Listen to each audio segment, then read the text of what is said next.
안녕하세요. 매번 사연을 듣기만 하다 이렇게 글을 적어보려니까 조금 쑥스럽네요. 저는 한 번의 이혼 후 재혼에 성공한 30대 중후반 여성이랍니다. 요즘은 결혼이라는 제도에 대해서 참 다양한 의견들이 있는 것 같아요. 저처럼 결혼을 2번이나 결심하게 된 사람이 있는가 하면 아예 결혼에 부정적이신 분들도 있으시고요. 어떤 분들은 이혼을 한 후에 결혼 자체에 회의감이 생겨서 혼자 사신다고 들었어요. 사실 저는 지금도 결혼이라는 것에 마냥 긍정적이지는 않답니다. 지금이야 결혼부터 이혼까지 해보았으니 더 당당히 말할 수 있죠. 원래 이런 건 경험자가 더 잘하는 것이니까요. 저는 이혼하고 나서 제 인생에 결혼이라는 단어가 다시 끼어들 줄은 몰랐어요. 그런데 사람 일이라는 게 늘 제 마음대로 되지 않더니 이제는 제 마음조차 제 마음대로 되지 않더라고요. 결국 지금의 남편을 만나 생각이 또 한 번 바뀌었네요. 현재는 어찌저찌 또 한 번의 결혼식을 마치고 신혼생활을 하는 중이랍니다. 워낙 자상한 사람이고 저의 모든 걸 이해해주는 사람이라서 이 사람과 함께 할 미래가 정말 궁금하고 기대가 돼요. 시부모님도 너무나 따뜻하신 분이라서요. 오늘은 제가 이 사람과 어떻게 만났는지, 제가 어떻게 살아왔는지, 저의 인생 이야기를 정말 속 시원히 털어내보려고 해요. 궁금하시지 않나요? 재밌게 들어주시면 감사하겠습니다. 아까 제가 결혼이라는 것에 마냥 긍정적이지 않다고 했는데요. 솔직히 말하자면 그건 여러 일을 겪으며 많이 유해진 생각이고요. 이유야 많겠지만 저는 특히나 결혼에 부정적인 생각을 가지고 살던 여성이었어요. 왜인지 몰라도 결혼에 부정적이라고 의견을 밝히면 다들 이유를 추측하시더라고요. 조금 뻔한 대답이 될 수 있기는 한데 가장 큰 이유는 제가 이혼 가정에서 자랐기 때문이에요. 여기는 저에 대해서 아무도 모르시니까 정말 까놓고 이야기하자면 이혼 가정이라고는 말하지만 저에게 가정이랄 게 없었어요.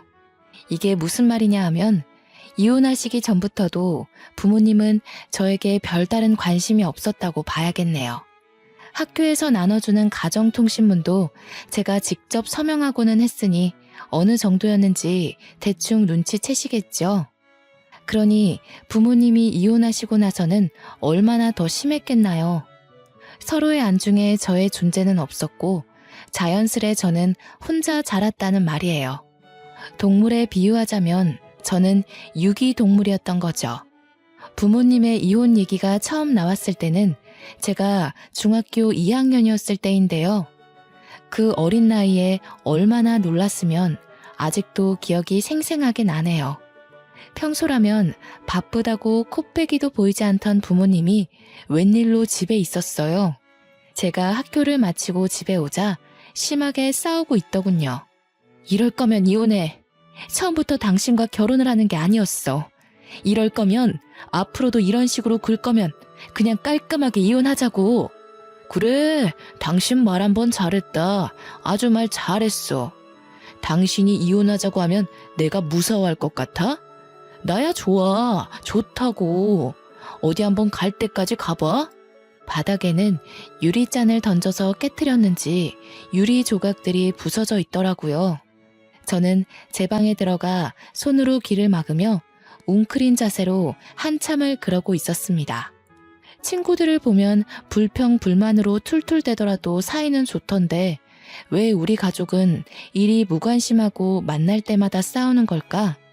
쿵쿵 불안하게 뛰어대던 심장 소리에도 그 생각은 끊기지 않더군요. 중학교 2학년이라고 하면 대부분 생각하는 게 하나 있잖아요. 중2병이라는 단어까지 있듯이요. 대표적 사춘기 아니겠어요? 부모님의 관심과 사랑을 한창 바라고 있었던 터라 지속된 무관심과 싸움, 심지어 이혼 얘기에 저는 거하게 방황하기 시작했어요. 난 무얼 해야 하지? 어떻게 해야 부모님이 웃어줄까? 내가 뭘 한다 해도 알아주기나 할까? 다들 나한테 관심 없을 것 같은데. 진짜 이혼하면 나는 누구랑 살지? 이런 생각이 머릿속에 가득 차고 말았죠. 관심을 구걸하고 알아서 체념하고 불안한 미래를 점치고 여러 마음이 소용돌이치듯 절 태풍의 눈으로 몰아가더라고요. 결국 전 가출을 결심하게 되었습니다. 그때가 겨울 방학이었어요. 등하교할 필요가 없으니 가출이 수월한 듯 하면서도 어딘가 정기적으로 머물 곳이 없으니 앞이 막막했네요. 엄마 트렁크 가져와서 필요한 옷 몇 개 넣고 아빠 지갑에서는 돈을 꺼내 훔치고 그렇게 계획 없이 나와놓고서 갈 데가 따로 어디 있겠나요? 그저 친구 집에 하루 이틀 머물다 눈치 보여서 나왔죠. 버스 정류장에 한참을 앉아있다 해가 질 때쯤 찜질방으로 들어갔어요. 잘 기억은 안 나는데 아마 그때 청소년 보호법으로 시끄러웠을 거예요. 찜질방에 들어가긴 들어갔는데 밤에 쫓겨날까봐 밤새 남자 화장실에 몰래 숨어 있었거든요. 왜 남자 화장실이었냐면 찜질방 주인분이 아주머니셨어요. 아주머니는 여자 화장실을 주로 관리하시고 남자 화장실은 잘 안 들어가시는 듯 했어요. 남자 화장실은 아저씨가 아침에 주로 청소하는 것 같았고요. 낮에는 자고 밤에는 남자 화장실에 숨어있던 생활을 사흘간 반복하다 보니까 돈도 떨어지고 밤낮도 자연스럽게 바뀌더라고요. 원래 밥은 점심 지나 근처 식당에 나가 먹었는데 그때가 딱 손님도 없어 괜한 눈치도 안 보이고 아침부터 낮까지 자다 일어나곤 했으니까 그 시간이 적기라 생각했어요. 식당 가서 밥 먹는 것도 한두 번이었어야 했는데 중학생 2학년이 뭘 알았겠어요. 먹고 싶으면 먹었으니 당연히 제 수중의 돈은 점점 가벼워지더라고요. 급기야 국밥 한 그릇 사 먹을 돈이 없어서 찜질방에서 파는 삶은 계란 몇 개로 하루를 버텼네요. 조금 웃긴 건 그렇게 돈이 없는 와중에도 식혜는 필수였답니다. 목이 막히니까요. 버티고 버티며 그날 밤도 똑같이 찜질방 로비에서 미리 가져다 놓은 만화책을 들고 남자 화장실에 들어가 삶은 계란을 먹고 있었어요. 식혜는 이미 다 마셔서 쌀알만 밑바닥에 깔려 있었고요. 이제 마지막 남은 삶은 계란 하나를 까서 아껴 먹겠다고 야금야금 먹다가 반쯤 오기로 절반 정도는 한 입에 삼켰는데 삼키자마자 이게 뭐지? 싶더라고요. 잘못 삼킨 건지 숨이 턱하고 막히니 얼마나 무서웠는지 본능적으로 뭔가 잘못됨을 느꼈습니다. 숨이 막히는 도중에도 누군가의 도움이 절실하다는 걸 깨달았어요. 급하게 화장실 문까지 걸어가서 문을 두드리며 살려달라고 도움의 신호를 보내려 했어요. 문을 두드리면 누구라도 오지 않을까 싶어서요. 문고리를 잡고서 문을 열고도 싶었는데 문고리 잡기조차 쉽지 않더라고요. 시야가 점점 흐려지고 다리에 힘이 풀리기 시작하는데 이대로 이렇게 계란 먹다 죽는 건가 싶었네요. 꺽꺽거리면서 반은 포기 상태로 어쩔 줄 모르고 몽롱해져 가는데 때마침 남자 화장실 문이 열리더니 누군가 들어오는 것 같더라고요. 얼마 안 있어 누군가 제 몸을 흔들기도 하고 세우기도 하고 풀려가는 제 눈을 들춰보기도 하고 이것저것 확인해보는 듯 했어요. 흐린 눈으로 얼핏 봤을 때는 제 아빠뻘 되는 아저씨였는데 얼굴에 핏기 하나 없는 캑캑거리는 저를 보고는 곧바로 하임리히법을 시도하기 시작했습니다. 얘, 자면 안 돼. 눈 똑바로 떠. 눈 떠? 얘야, 정신 놓으면 안 된다. 정신 차려야 해. 몇 번의 압박 끝에 제 목에서 계란과 음식물이 튀어나오며 전 다시 숨을 쉴 수 있었어요. 숨을 고르고 있으니 때 아닌 소란에 찜질방에서 자던 사람들이 다 일어났더군요.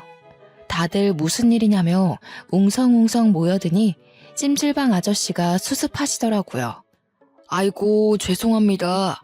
애가 잠시 우리 집에 온 조카인데 하도 찜질방에서 며칠 자보고 싶다 사정하지 뭡니까? 그래서 데려왔더니 야밤중에 뭘 잘못 먹어 숨을 잘 못 쉬더라고요. 깜짝 놀라 응급조치를 취하느라 이리 소란을 피웠네요. 이제 멀쩡하니 다시 주무세요들. 찜질방 아저씨의 말씀을 들으니 온몸에 찬물이라도 끼얹어진 것처럼 생사를 오가던 현장에서 현실로 끌어내려지는 듯했습니다. 잠시 뒤로 빠져서 다른 곳에 숨어 있으려던 저는 당연하게도 찜질방 아저씨에게 붙잡혀 찜질방 아주머니에게로 향했어요. 아주머니는 애 얼굴이 너무나 창백하다며 호들갑 떠시더니 제 손을 몇 번 주무르시곤 따뜻한 물을 건네주시더라고요. 제가 따뜻한 물을 마시며 조금 안정된 듯 보이자 무슨 사정이냐 물어보시고 제 얘기를 듣고선 말씀하셨습니다.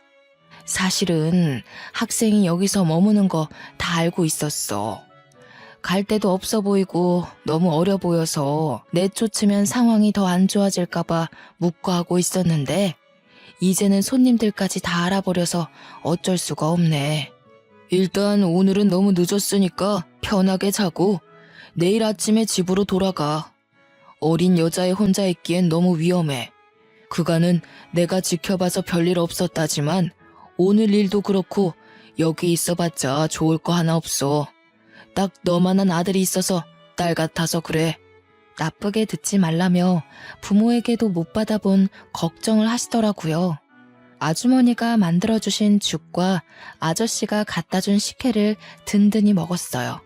집에선 늘 혼자 밥 차려 먹었는데 누가 차려주니 너무 행복하더군요. 그렇게 저의 일주일짜리 가출을 끝이 났어요. 집으로 돌아오니 부모님은 잠시 산책 갔다 왔냐면서 할 얘기가 있는데 마침 잘 왔다고 하시더라고요. 너도 일주일 동안 대충이라도 들어서 알고 있겠지만 부모님끼리 서로 의논을 충분히 했다며 이혼하기로 했다고 저에게 통보했습니다. 그 말을 들으니 머리가 띵하더라고요. 제가 가출한지도 모르는 것 같았어요. 그러면서 하는 말이 뭔 줄 아세요? 우리 이혼하기로 했다. 오래 안 걸릴 거야. 우리가 이혼하기로 하고서 서로 의논하다가 널 데려갈 수 없다고 판단했어. 아빠는 다른 사람이랑 새 살림 차릴 거고 그쪽에선 널 원하지 않다구나. 미안하다. 돈을 부족함 없이 보내줄게. 수민아, 미안해. 이 사람이랑은 이혼하기로 했고 엄마도 수민이 꼭 데려가고 싶었는데 엄마는 뉴질랜드로 이민 가기로 했어. 엄마도 아빠처럼 만나던 사람이 있는데 그 사람이 뉴질랜드에 살거든. 미안해. 엄마도 돈은 정말 부족함 없이 보낼게. 엄마 이해하지? 듣다 보니 쌍방으로 바람이 나서 이혼 후 서로 새 가정을 차리기로 했다더군요. 아빠는 아빠대로, 엄마는 엄마대로 새 인생을 살 계획이 번지르르 하더라고요. 벌써부터 엄마나 아빠나 새 가족이 될 사람이 있으니 어찌나 몸을 추스르시던지. 둘 중 아무도 저를 책임질 수 없다고 그러던데요. 생활비는 충분히 주겠다면서 따로 집조차 구해주지 않은 채 하숙집을 구하든 월세방을 구하든 혼자 살라고 말하더라고요. 전 이혼하더라도 저를 누군가 데리고 갈 줄 알았지 버리고 갈 줄은 꿈에도 몰랐네요. 정말 누가 알았겠어요. 일주일의 가출 후 이번엔 가족으로부터 내쳐져 혼자 살게 되었어요. 잠잘 곳부터 구해야 한다는 생각에 자연스레 찜질방은 제 머릿속에서 잊혀지더군요. 그나마 부모님에게 아주 조금의 양심은 남아있긴 했는지 생활비는 꼬박꼬박 줘서 고등학교 졸업 때까지 학업에 매진할 수 있었어요. 그마저도 여유롭게 준 것은 아니었고 제가 성인이 되자 알아서 살라며 연락조차 끊겼지만요. 이른 나이부터 홀로 서기를 해야 했던 저는 불안감에 열심히 공부했고 그래서 서울에 있는 유명 대학에 장학금 받고 입학했답니다. 성인이 되고 나서는 정말 일에 치여 살았어요. 생활비에 기숙사비에 돈을 많이 벌어야 했거든요. 아르바이트에 과외에 대학 생활을 병행하면서도 그 와중에 성적 유지도 해야 했고요. 그렇게 시간이 없어서 정신없이 바빠서 그랬던 것일까요? 저는 아르바이트 하는 곳에서 한 남자를 만나는 지금 생각하면 정말 미련한 짓을 하게 됩니다. 그 남자는 프랜차이즈 카페 점장이었고 저와는 10살 차이였어요. 제가 아르바이트생으로 들어올 때부터 잘해주더라고요. 솔직히 별로라 생각했던 사람이라도 나에게 꾸준히 잘해주는 모습을 보면 어느새 경계심 풀고 친하게 지내게 되잖아요. 호의를 굳이 저기로 받아들이지 않으니까요. 저도 그랬습니다. 그 남자뿐 아니라 같이 아르바이트 하던 동료들과 적당히 친해졌을 때였어요. 아르바이트생 전체 회식을 한다고 하더라고요. 저는 피곤하기도 하고 집에서 조금이라도 쉬고 싶어서 안 가려고 했는데 말하다 보니 회식에 참석하는 걸로 분위기가 형성되더군요. 결국 참석해 1차, 2차까지 쭉 달리는데 눈 뜨고 보니 그 남자와 저 이렇게 둘만 남아 술을 마시고 있었고 저는 술에 취해 누군가에게라도 기대고 싶었는지 제 입으로 저의 인생사를 술술 다 말하고 있었어요. 그 남자는 저의 사정을 다 듣고 나자 그 후부터는 밥을 사주고 싶으니 같이 먹자며 따로 약속을 잡으려 하더니 영화 티켓을 누군가에게 받았는데 같이 보러 가지 않겠냐고 하면서 저를 작정하고 꼬시더라고요. 어릴 때부터 혼자 살아서 많이 외로운 와중에 계속 잘 대해주고 꼬시는 사람이 있으니까 제 마음은 점차 그 사람에게로 기울었어요. 지금 생각해보면 와, 진짜 왜 그랬을까 싶어요. 정말 어려서 세상 물정 모른다는 게 이런 거구나. 지금 생각하니 그렇네요. 어리고 외롭고 가족도 없어 보이니 다루기 쉬웠겠죠. 제가 대학을 졸업하자마자 그 남자는 본인 부모님을 만나러 가자고 하더라고요. 별 생각 없이 만나자 하니 만나러 갔었는데 그 남자 부모님은 그 만남을 결혼 전 인사로 알고 계시더군요. 뭐라 의견도 못 내고 청혼도 못 받고 그냥 그 남자가 이끄는 대로 끌려가 결혼을 하게 되었네요. 프로포즈도 따로 없이 번갯불에 콩 구워 먹듯 그렇게 한 결혼이라서 당연히 결혼 생활이 마음에 들 리가 없었어요. 그래도 이 남자만한 사람은 없다고 생각을 하고 있었는데 아니나 다를까 그 남자는 결혼을 하고 나자 태도가 완전히 달라지더라고요. 꼬실 때는 그렇게 간이라도 떼어줄 듯 굴더니 결혼 후에는 제 간을 떼서 먹으려 하더군요. 시댁에서는 제가 이혼 가정에서 자랐다며 원체 싫어하셨어요. 저야 허둥대더라도 아직은 어색해서 그러신 걸 거야. 나에게 익숙해지고 나에 대해 잘 알게 되면 달라지시겠지 생각하며 저를 싫어하시는 만큼 더 노력하려고 애썼어요. 처음으로 제가 이룬 가정이니 망치고 싶지 않았거든요. 시부모가 하대할수록 더 잘 보이려고 노력하는 며느리라니.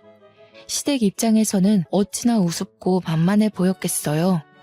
유독 저에게 시집살이를 혹독하게 시키셨습니다. 시어머님은 매일 집에 찾아와 제가 만든 반찬 맛을 보시더니 하나 맛볼 때마다 저한테 그러더라고요. 아우 짜, 왜 이렇게 짜게 만들었대? 이거 만들 때 간 안 봤니? 누가 혼자 잘한 애 아니랄까봐 이렇게 티를 내네. 간을 보기야 보았는데요. 저도 그렇고 그이도 그렇고 저희는 좀 짜게 먹는 걸 좋아하더라고요. 그래서 좀 짜게 느껴지실 수 있어요. 뭐? 어디서 말대꾸야? 너희들이 좋아하니 나는 그냥 입 다물라는 거니? 아무리 짠 걸 좋아하더라도 이렇게 짜게 만들면 안 되지. 내 아들이 이런 걸 먹고 산다는 게 난 정말 믿을 수가 없다. 너 주말마다 내 집으로 와. 내가 좀 가르쳐야겠다. 시어머니의 말씀에 기껏 음식을 배우러 시댁에 가도 다른 며느리와 비교하면서 저를 늘 후려치시더라고요. 첫째 며느리는 대기업 다니면서 매일 안부 전화에 선물까지 사오던데 얘는 어떻게 된 게 살갑게 굴지를 못하니? 이제 막 대학교를 졸업해 취업 준비를 하는데 돈이 충분치 않은 건 당연한 거 아닌가요? 계속되는 시어머님의 구박에도 저는 시어머님 생신 때 제가 할 수 있는 선에서 선물을 준비해 드렸어요. 아이고, 이걸 선물이라고 사온 거니? 쟤 좀 봐라. 아무리 돈도 없고 센스도 없다지만 요즘 누가 이런 싸구려 제품 쓴다니? 어른 없이 자라서 보는 눈이 많이 떨어진다 얘. 웬만하면 이혼하고 싶지 않았기에 참으려고 노력했어요. 시간이 지나면 익숙해지면 조금씩 나아지겠지 싶었어요. 그런데 제가 참으면 참을수록 제가 참을 수 있는 한계를 시험이라도 하듯 점점 심해지더군요. 하루는 시어머님한테 전화가 왔어요. 예, 내일 김장해야 하니까 내일 아침 일찍 새벽 5시까지 집에 오렴. 할 거 많으니까 마음 든든히 먹고. 그때 한창 취업 준비하느라 토익 시험과 각종 자격증 시험 준비 중이었는데요. 한숨이 깊게 나왔지만 해봐야 할 것은 다 해봐야겠다 싶어 다음날 아침 일찍 새벽 5시에 시댁에 도착했어요. 도착하기는 도착했는데 이게 웬걸 문이 잠겨 있는 거예요. 문을 두드려도 벨을 눌러봐도 응답이 없었어요.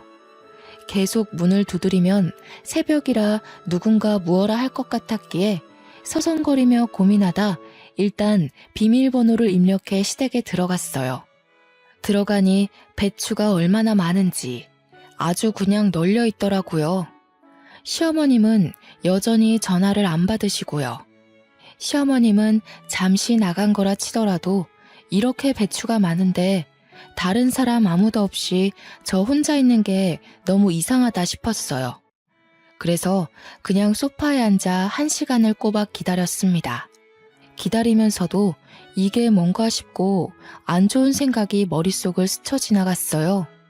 설마 그렇게까지 시어머님이 악독한 사람은 아닐 거라 믿고 싶더라고요. 그런데 안 좋은 예감은 틀리질 않더라고요. 설마 했던 것이 사람을 잡더군요.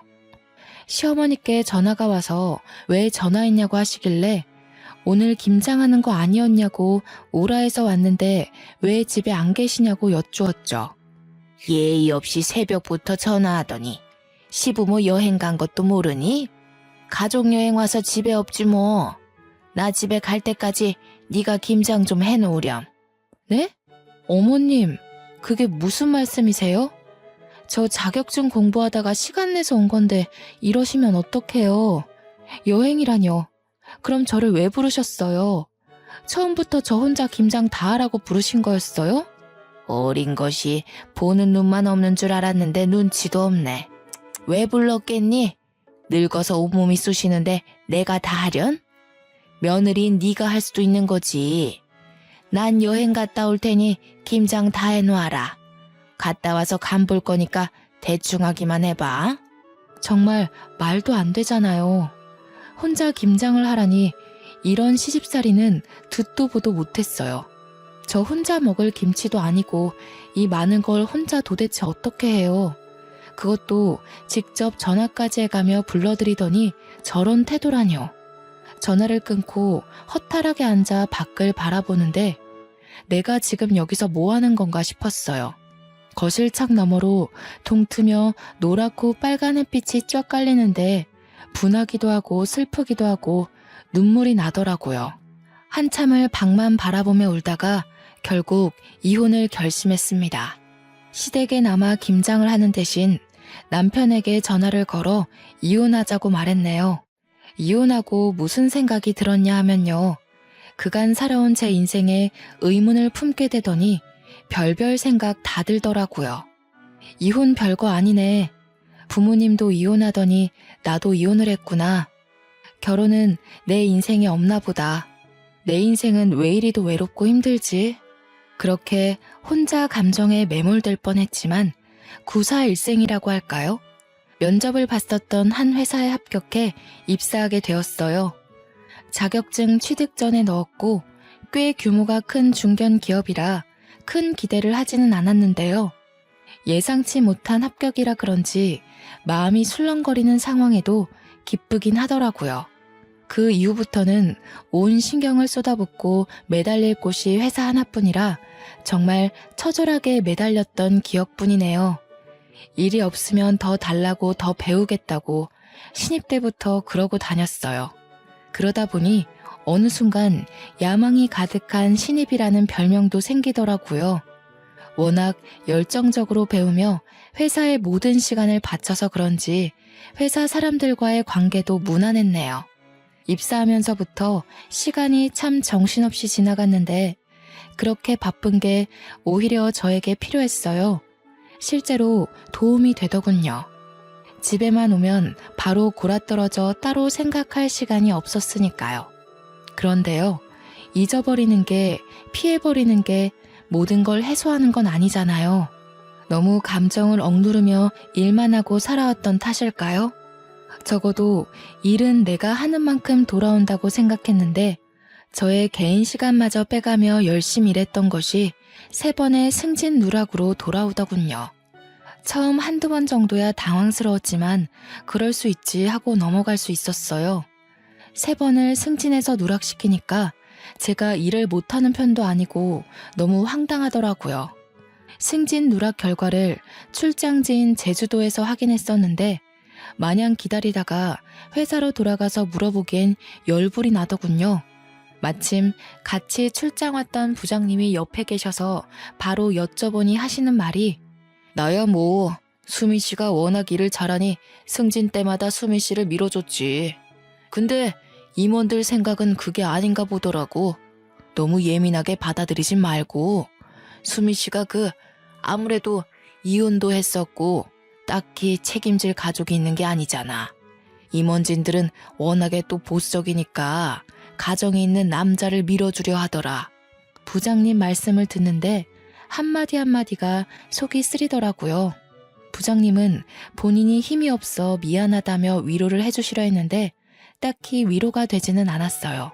이혼해서 또는 책임질 가족이 없어서 이런 개인적인 이유로 저의 발목을 잡았던 일이 이번 한 번만 있는 건 아니었거든요.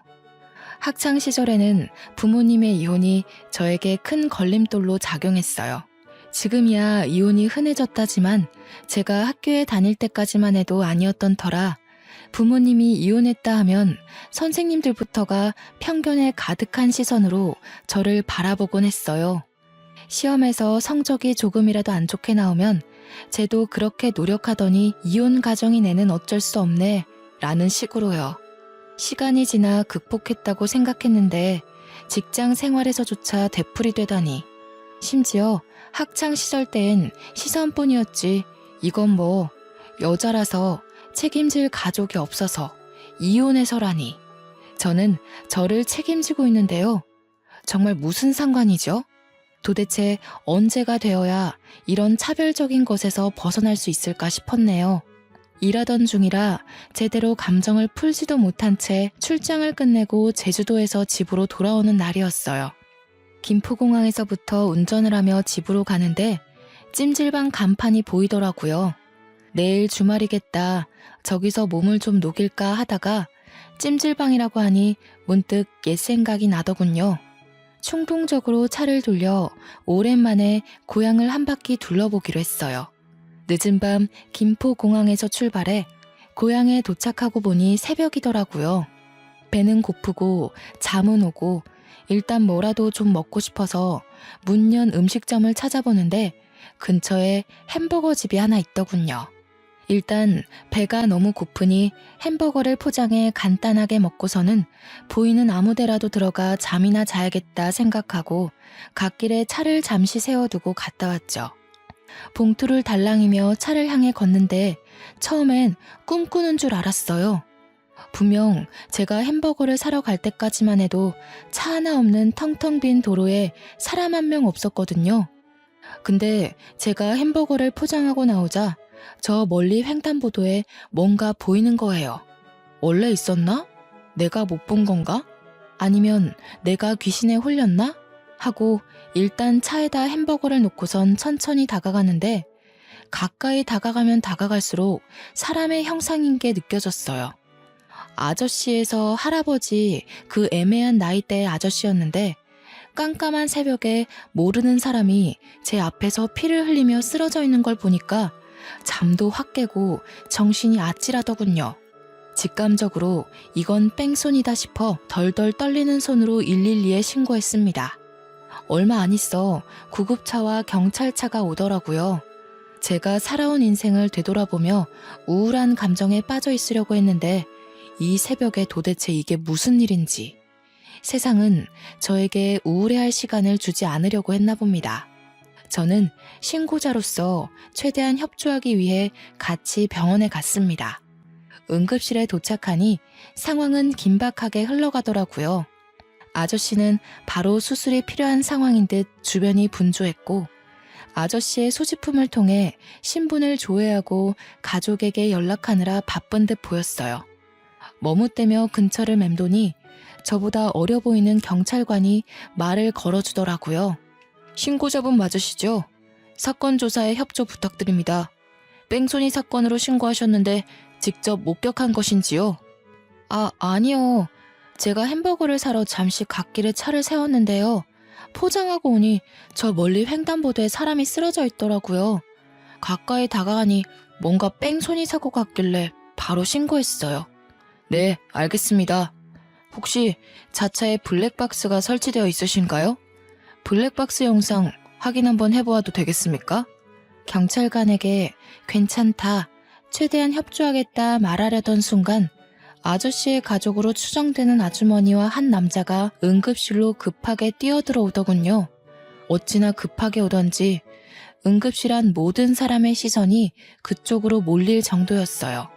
아저씨의 아내로 추정되는 아주머니는 온 얼굴이 눈물로 젖어 있었습니다. 아주머니는 병원 접수대에 무어라 말을 하시더니 아저씨가 수술실로 들어갔다는 걸 아셨는지 어쩔 줄 몰라 하며 아들로 추정되는 남자의 손만 붙잡고 계셨어요. 남자는 그런 아주머니의 손을 꼭 붙잡고 경찰관을 향해 다가오시더라고요. 경찰관은 그 남자의 얼굴을 보자마자 눈을 동그랗게 뜨더니 남자를 향해 거수 경례 후 아는 척을 하더군요. 딱 보니까 그 남자도 같은 경찰인 것 같더라고요. 남자는 수고한다며 경찰관의 어깨를 툭 치고는 경찰관에게 상황 설명을 자세히 들었고 곧 옆에 있던 제게 고개를 숙여 정중하게 인사했습니다. 신고자분 맞으시죠? 정말 감사합니다. 덕분에 제 아버지가 늦지 않게 수술대에 올라갈 수 있었습니다. 신고해 주시고 조사에 최대한 협조해 주셔서 정말 마음 깊이 감사드립니다. 그러고선 능숙하게 제 블랙박스 영상을 잠시 확인하겠다며 양해를 구하고는 블랙박스를 돌려보기 시작하더라고요. 아주머니는 그런 남자 옆에서 머물며 저의 손을 꽉 잡으며 저에게 연신 고맙다는 인사를 하셨어요. 솔직히 제가 한 것에 비해서 감사 인사를 과하게 받는 느낌이라 민망하기도 하고 뿌듯하기도 하고 복잡 미묘했네요. 다행히 저의 블랙박스에 뺑소니 사고가 노골적으로 찍혀 있더라고요. 조금이라도 멀거나 가까웠다면 못 찍었을 각도로 정말 미세하게 오른쪽 위 구석에 사고 영상이 찍혀 있었네요. 제가 직접 목격한 것도 아니라서 혹여나 블랙박스에도 사고 영상이 안 담겨 있으면 어떡하나 내심 걱정을 했었는데요. 그런 제 걱정을 날려버리기라도 하는 것처럼 결정적 정보마저 보이더라고요. 정말 잠시 갓길에 차를 세워둔 거라 헤드라이트를 켜뒀었는데요. 그 불빛에 뺑소니 사고를 내고 도망가려던 차가 제 차 쪽으로 다가와서 제 블랙박스 각도를 확인하는 듯한 움직임이 있었어요. 처음엔 빛이 번져서 번호판이 안 보이는 듯 하다가 뺑소니차가 제 차에서 멀어지며 번호판이 확실하게 보이더군요. 그로부터 대략 한 달 뒤, 그 남자로부터 전화가 왔어요. 늦게 연락드려 죄송합니다. 덕분에 제 아버지 수술이 무사히 끝나서 오늘 퇴원하셨답니다. 뺑소니 범도 덕분에 수월하게 잡았고요. 감사 인사를 드리면서 밥 한 끼 대접하고 싶은데 이번 주 토요일 괜찮으신가요? 정말 다행이네요. 퇴원 축하드려요. 이번 주 토요일에 따로 약속이 없어서 시간이야 괜찮은데요. 제가 그쪽에 살고 있지 않아서요. 마음만 감사히 받을게요. 제 아버지 생명의 은인이신데 밥 한 끼 대접할 수 있게 해주세요. 거리가 멀어 그러는 거라면 지금 사시는 곳 근처 식당에 예약하겠습니다. 제대로 감사 인사를 할 기회를 주셨으면 합니다. 제 아버지도 꼭 직접 뵙고 싶다고 하셔서요. 간곡히 부탁하시니 마냥 거절하기가 죄송스럽더라고요. 그렇다고 저는 서울에 사는데 이제야 막 퇴원한 환자를 모시고 서울까지 그 먼 거리를 올라오라고 하기에도 못하고요. 결국 서울과 제 고향 그 중간쯤에 위치한 한정식 식당에서 만나 뵙기로 했네요. 그렇게 토요일 식당에 도착하니 먼저 와 계시더라고요. 문을 열고 예약한 방으로 들어갔는데 아저씨와 아주머니가 저를 보자마자 벌떡 일어나시더니 제 양손을 붙잡으시며 감사 인사를 하셨어요. 아니, 제가 한낮에 이렇게까지 감사 인사를 받은 건 처음이라 몰랐는데 이게 생각보다 쑥스러운 일이었어요. 손을 내저으며 아니에요, 다행이에요 하며 자리에 앉는데요.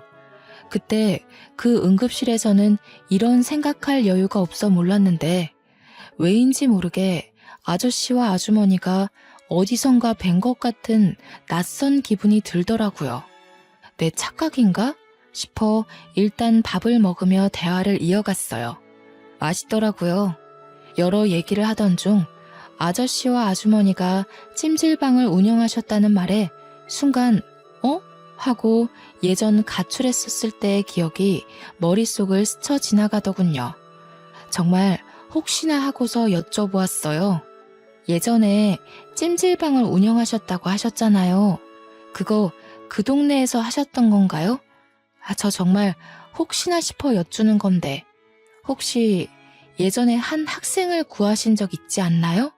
응? 그렇지요. 그 찜질방 터가 희한했는지 이가 몇 번 그랬던 적이 있네요. 근데 그건 왜 물어보시나요? 저의 뜬금없는 질문에 잠시 저를 빤히 바라보며 생각에 잠기셨던 아저씨가 문득 그러고 보니 걔 중에 제일 기억나는 여학생이 있었다고 말을 먼저 꺼내시더라고요. 정말 어린 학생이었는데 가출이라도 했는지 며칠 동안 찜질방에 머물더군요. 불량 청소년 같아 보이지는 않고 질에 찔렸는지 밤마다 남자 화장실에 숨어 있어서 더 눈길이 갔죠. 걱정되는 마음에 하루는 얘기 좀 해보려고 남자 화장실에 들어갔는데 숨이 막히는지 컥컥거리면서 창백하게 질려있더라고요. 아, 그 학생 머물 거면 당당히 좀 머물지. 그마저도 못하고 맨날 밤새 숨어 있어서 어찌나 마음이 짠하던지요. 이가 때마침 화장실에 안 찾아 들어갔으면 정말 큰일 날 뻔했어요. 그 학생이 컸으면 딱 지금 아가씨 같았겠네요. 어린 학생이 죽을 것 같아 일단 살리고 봤다고 그리 말씀하시며 웃으시는 아저씨와 아주머니의 모습을 보는데 예전에 죽을 내주시던 아주머니의 모습과 식혜를 건네주시던 아저씨의 모습과 겹쳐 보이며 확신이 딱 들더군요. 예상치도 못한 만남에 저는 너무나도 놀라 몇 초간 말을 못하다가 비명을 지르듯 소리치며 말했어요. 그 학생이 바로 저예요. 세상에, 말도 안 돼요. 저 진작에 찾아가 감사 인사를 꼭 드리고 싶었는데 찜질방이 없어져서 감사 인사를 드리고 싶어도 드릴 수가 없었어요. 그런데 이런 우연으로 만나게 되다니요. 세상에. 아니, 저만 신기한 건 아니죠? 진짜 너무너무 신기하지 않나요? 모든 게 우연으로 맞아떨어진 거잖아요. 아저씨가 제 목숨을 구해준 것부터 제가 아저씨를 구해주게 된 것까지요. 심지어 이렇게 만나게 된 것도 포함해서요. 흔치 않은 인연에 어안이 벙벙해지더라고요. 현실감이 없어도 너무 없게 느껴졌지만 이 기회가 아니면 영영 감사 인사를 할 기회가 없을 것 같아 재빠르게 말했어요. 그때 정말 감사했어요. 제가 그때 많이 힘들기도 했고 방황도 많이 했는데요. 목숨도 구해주시고 직접 죽도 만들어주셔서 그게 얼마나 큰 힘이 되고 감사하던지요. 평생 감사 인사를 못 전할 것 같아 늘 마음 한구석이 좋지 않았는데 이리 감사 인사를 전할 수 있어 너무나도 감사하네요. 아주머니와 아저씨는 잠시간 어리둥절해 하다가 거짓말 하는 거 아니고 진짜냐며 이게 무슨 인연이냐며 놀라워 하시더라고요. 조용히 밥을 먹으며 듣기만 하던 남자도 감탄하시더니 한마디 하셨어요. 아니, 이런 인연이 있을 수 있다는 게 신기하네요. 이 정도 인연이면 세상에 이런 일이라도 출연해봐야 하는 거 아닙니까? 그날은 정말 서로 감사 인사만 100번 말하고 헤어졌던 것 같아요. 저는 그날 이후로 그간의 미련을 이제라도 푸는 심정으로 아주머니와 아저씨께 자주 연락드리고 찾아뵈었어요. 그 남자 역시도 오다 가다 자주 마주쳤죠. 제일 무서운 인연은 스며드는 인연이라고들 하잖아요. 저는 정말 그 남자에 대해서 아무 생각이 없었는데요. 자주 찾아뵙다 보니 자주 마주치게 되고 또 그러다 보니 가끔 생각이 나고 궁금하고 그렇게 감정이 진화하더라고요. 명절에 누구네 집을 방문해 본 적이 정말 까마득한데 아주머니와 아저씨가 혼자 지내는 저의 사정을 먼저 알아봐 주시고 설날에 집으로 오라고 초대해 주셨어요. 부모와 연 끊고서 살고 있던 저라 명절에 대한 추억이나 경험이 많이 없어서 괜스레 설레더라고요. 빈손으로 가기에는 민망할 듯 싶어 고향 근처 농협에서 한우를 사려고 했어요. 무슨 부위를 사들고 가야 하나 이리저리 둘러보며 고민하는데 누군가 말을 거는 거예요. 오늘도 집에 놀러 오시는 거예요? 명절 선물 사시려는 거면 고기보다는 해산물이 좋을 거예요. 부모님이 해산물 좋아하시거든요. 깜짝이야. 뭐예요? 왜 여기에 있어요? 아무튼 감사해요. 안 그래도 무얼 더 좋아하실지 고민이 됐었거든요. 그쪽은 뭘 더 좋아해요? 이왕 명절 선물 사는 김에 같이 사줄게요. 저야 뭐 다 잘 먹습니다. 마음만으로도 감사하네요. 자, 해산물 코너로 갑시다. 아무래도 전복이 좋을 거예요. 그 남자가 몸이 좋다는 건 이미 알고 있었거든요. 제 바로 앞에서 뒤돌아서 걷는데 그 사실이 갑자기 확 다가오더라고요. 심지어 해산물 코너에 가서 전복을 구경하는데 일하시는 직원분이 저와 그 남자를 엮으며 신혼이냐고 물어보는 거 아니겠어요? 그 남자가 딱히 아니라고는 말 안 하고 그저 웃으며 전복 뭐가 좋아요? 묻는데 기분이 굉장히 묘했어요. 아, 맞다. 이 사람도 남자기는 남자였지 싶기도 하면서요. 직원분의 추천대로 전복 선물 세트를 사서 제가 들으려는데 그 남자가 저를 한번 쓱 보더니 선물 세트를 가져가서 들더라고요. 제가 또 그런 배려에 약한 거 어떻게 알고.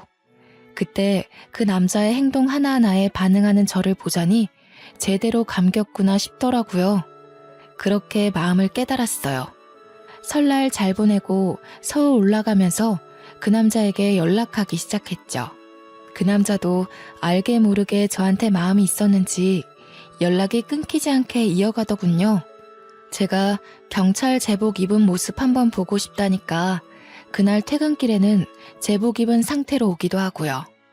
그렇게 눈 맞아서 1년의 짧은 연애 끝에 저는 결혼까지 결심하게 되었어요. 네, 맞아요. 지금의 남편이랍니다. 근데요, 솔직히 남편에게는 첫 결혼이지만 저한테는 재혼이잖아요. 아무래도 이혼의 경험이 있으니까 재혼은 시작부터 망설여지게 되더라고요. 그런 제가 답답했는지 남편은 뭐가 걱정이냐면서 대놓고 물었고 저는 대답했죠. 당신도 알겠지만 나 이미 결혼도 해봤고 이혼까지 했잖아. 당신이랑 결혼하게 되면 아주머니도 아저씨도 내 시부모님이 되는 건데 지금처럼 편하게 못 지낼까봐 무섭고 그래. 당신은 처음인데 나만 재혼이니까 미안하기도 하고. 그런 거라면 정말 걱정하지 마. 우리 부모님 성격 몰라서 그래? 당신이 나랑 결혼한다고 해서 시부모 유세 떨고 그럴 사람들 아니라는 거 알잖아. 난 당신과 사랑하는 가정을 이루고 싶은 거야. 처음이든 재혼이든 관심 없어. 재혼에 회의적이었지만 저의 가정을 이루고 싶다는 욕심은 있었거든요. 남편은 바로 그 점을 기가 막히게 꼬집으면서 설득하더라고요. 마침내 제가 결혼하자며 고개를 끄덕인 날 남편은 쐐기를 박으려는지 바로 부모님께 결혼하기로 했다고 고하더군요. 저는 그 옆에서 긴장이 돼 손끝을 만지작거리고 있었는데 어머님이 한박 웃음을 지으시며 말씀하셨어요. 아이고, 올해도 걸렸다, 올해도 걸렸어. 얼마나 기다렸는지 아니? 우리 남편 차가운 길바닥에 외롭게 죽을 뻔했는데 그거 발견하고 구해준 넌 우리 집안의 귀인이야. 어디서 이렇게 착하고 선한 아이가 굴러왔는지 우리 모자란 아들과 결혼까지 해준다니 난 더없이 행복하구나. 어머님과 아버님은 혼수랑 집도 전혀 걱정하지 말라고 큰 소리 떵떵 치시더라고요. 우리 집에 귀인이 들어오는데 그것 하나 못 해주겠냐면서요. 사공의 목표가 하나고 모두가 열정적이니 배는 순항하더니 그 자리에서 결혼식 날짜까지 바로 정했답니다. 다만 결혼식 날짜가 다가올수록 이혼한 제 친정 부모가 마음에 걸리기 시작했어요. 결혼식 혼주석에 불러야 하는 건지 고민이 돼서 예비 시부모님께 먼저 상의하니까 제 마음 편할 대로 결정하라 하시며 한마디 하셨어요. 내가 이 결혼에 원하는 건 딱 하나야. 바로 네가 우리 집에 시집와서 행복해지는 것이란다. 예비 며느리로 무언가 하려고 노력하지 않아도 돼. 넌 이미 우리 가족의 은인이잖니. 너의 부모님도 그래. 모든 건 너의 마음이 향하는 대로 하렴. 대신 네가 결혼식을 올리며 행복해지는 방향이었으면 좋겠다. 저는 솔직히 부모 같지도 않은 인간들에게 저의 근황조차 알리고 싶지 않아서 결혼식 초대조차 원하지 않는다고 사실상 이미 연을 끊어버린 관계라고 설명했습니다. 예비 시부모님은 제가 고민한 것이 허무하리만치 쉽게 수긍하며 이해해 주시더라고요. 제 결혼식 혼주석에는 남편의 고모랑 고모부가 감사하게도 앉아주셨어요. 저는 이렇게 시부모님의 사랑을 듬뿍 받으며 결혼식을 올렸고 신혼집도 시댁과 걸어서 10분도 안 걸리는 집으로 구했어요. 신혼집으로 이사 오며 이직도 같이 알아보다가 좋은 기회를 잡게 되었어요. 전 회사에 비해 꿀리는 회사도 아닌데 직급도 하나 올리고 연봉도 꽤 받으며 행복한 이직까지 성공했네요. 지금의 시부모님은 정말 저를 사랑하고 아껴주시는 게 느껴져요. 이혼하기 전에 저였다면 미쳤다고 시댁과 그리 가까이 사느냐 했을 텐데요. 제가 자발적으로 신혼집을 시댁과 가까이 구한 건 아무래도 이유가 있겠죠. 어머님은 매일 제가 좋아하는 반찬을 하나씩 만드셔서 신혼집에다 갖다 주셔요. 아버님은 식혜를 새로 만들 때마다 갖다 주시고요. 두 분이서 나란히 우리 부부의 냉장고를 열심히 채워주십니다. 친부모에게 효도하고 지내면 복이 들어온다던데 저에게 해당되는 말은 아니었나 봐요. 생각해보면 저는 그 말과는 반대로 친부모와의 관계를 끊어내고 나서야 다음 모든 것이 잘 풀리기 시작한 것 같거든요. 처음 찜질방 사장님 부부를 만났을 때만 생각해도 그래요. 그때 친부모와 함께 멀쩡하게 잘 살았으면 만날 일이 없지 않았을까요? 결과론적인 생각일 수도 있지만 그때 친부모가 저를 방치하지 않고 각자의 삶을 택하지 않았더라면 저는 가출을 결심하지 않았을 거라 생각하거든요. 그렇지만 결론적으로 친부모는 저를 방치했고 각자의 삶을 택함으로써 제가 가출을 결심했고 그 덕분에 이런 인연을 만나게 되었다는 것이 정말 신기해요. 계란에 숨 막혀 어쩔 줄 몰랐던 저의 목숨을 살려준 아저씨의 은혜를 제가 죽기 전에 갚을 수나 있을까 생각하곤 했는데 10몇 년이 지나고 나서 뒤늦게 조금이나마 은혜를 갚을 수 있을지 누가 알았겠어요. 지금까지 제가 겪어온 과정과 인생을 보면 처음에는 좋고 싫었던 것들이 어느 순간 반대되어 있는 걸 많이 겪었거든요. 인생사 어떻게 될지 모른다는 말이 이런 뜻이었구나 싶기도 하더라고요. 저 이제는요, 과거는 과거인 채로 두려고 해요. 사회도 그렇게 생각할까 싶기도 하지만 이젠 신경 안 쓰려고요. 지난 날은 지난 날로 겪었던 힘듦은 뒤로 한 채 현재의 삶에 더 집중하기로 했어요. 앞으로 남편과 걸어갈 길이 멀다는 걸 이제는 알게 되었거든요. 저를 사랑해주는 남편에게 감사하고 아껴주는 시부모님께도 감사하고 힘들어도 꿋꿋이 잘 살아온 저 자신에게도 고맙다는 말을 하고 싶네요. 지금까지 저의 긴 인생 이야기 들어주셔서 감사합니다. 여러분 늘 행복하세요.